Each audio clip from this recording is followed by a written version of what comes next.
Hey everybody, my name is Dr. George Birnbach, and today I want to talk about your decision-making process and what's hijacking your best intentions when you're trying to make the best decisions. So regardless if we feel comfortable making decisions or not, the biggest challenge that we have, that you and I have, when making decisions is a little survival program hiding in the background of your brains called confirmation bias. Now, confirmation bias is a cognitive shortcut that affects how we make our decisions, leaving them typically unreliable, especially in helping us get the results that we need. Now, historically, we had very little new information coming in every day to filter through, and confirmation bias kept us safe and saved us time under pressure. But today, think about how much information, new, complex, unclear information you filter through that is just taking so much brain energy. Okay, we're making complex decisions multiple times a day. And to bypass that overwhelm, right, that we would normally achieve if we had to filter through each piece individually, we come up with cognitive shortcuts. We stop looking for other data if it doesn't support the position we think is going to be right. And so we can become closed off to new information and allow our brain to kind of jumpstart the process. Well, there are 20 different types of confirmation bias. We obviously aren't going to go into all of them today, but we are going to take you through this information in a series. And the first one I want to talk about is anchoring bias. The anchoring bias suggests that we tend to favor the first bit of information that we learn as a focal point or a baseline for other judgments that we're going to make. And we aren't too picky when that information comes in.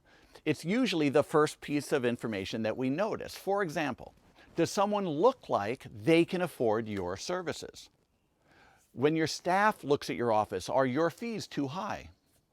Is this person or situation going to accept your opinion or your judgment or your leadership on the processes that you have at hand? Well, all the answers to these questions are anchored or influenced by the first bits of information that you receive. And many of these opinions are based on how you grew up or what you're going through in your own experiences, your staff too. You get the idea. This anchoring bias is why your website, your Google page, your front desk script, the projects you give your staff, your office fees, and every detail of how you set up the visuals in your office must be handled with curious attention.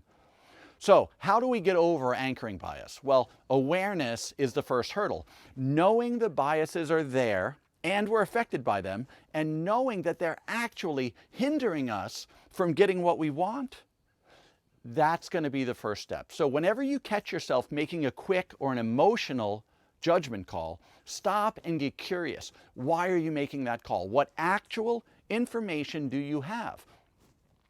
If your staff thinks something's too expensive, stop and ask them. Okay, great. Why? Based on what?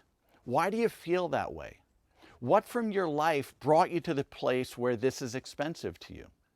If you hesitate to share some news with a patient because of how they'll feel, or you refuse to tell someone your real care plan recommendations because they may not accept them, why? What has you feeling like this? Are you giving enough consideration to all the information available, or are you giving weight unduly to some prior reference point? Ask questions about what is influencing you and or your staff opinions, okay? The good news, you can use anchoring for your benefit if you're aware of it.